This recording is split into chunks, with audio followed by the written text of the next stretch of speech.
Hi everyone, I'm Sabrina Bakare and I'm a 400-meter sprinter.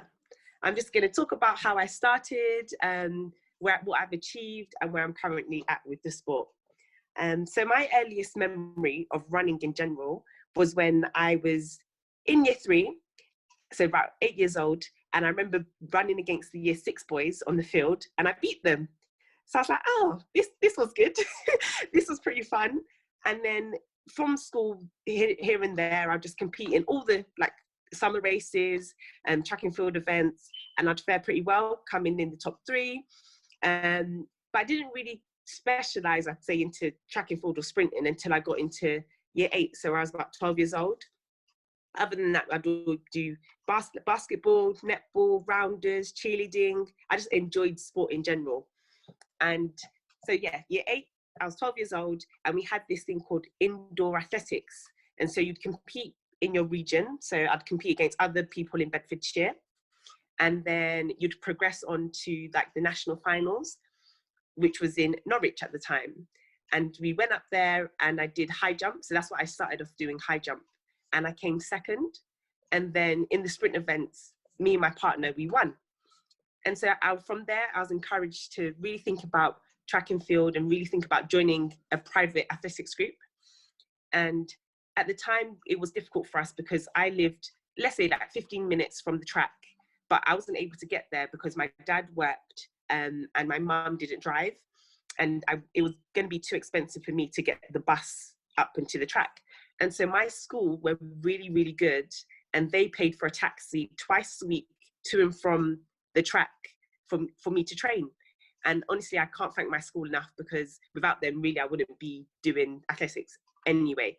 So my school were really good and they supported me, and they did that from year 8 up until year 11. So that was, yeah, they invested a lot in me and believed in me. And so always grateful for that. And so, yeah, I joined the athletics group, and once a week I'd do high jump. And then I would go and do sprinting sessions with my coach, Jane Dixon. And this was back in 2000 and seems ages ago, 2010. And I've been with her since. So we've been working together for 12 years now. I'd compete at English schools. So that was all the schools in England. And my first race, I did 200 meters and I came second. I don't know if people know, but I came second behind Dina Asher-Smith, who is a world champion now. So yeah, I'd compete in the 200 and I'd naturally progress. So we started off doing 200s, then it was the 300s and then 400s. And when I was 17, I won this thing called World Youth Championships, representing Great Britain, and I came first. And so yeah, I became world champion at 17, and that was where I was like, I really want to go for this. I really want to try and make an Olympics team. I really want to represent Great Britain at a senior level. I went to university the year after, so 2014, I went to university and I went to Loughborough.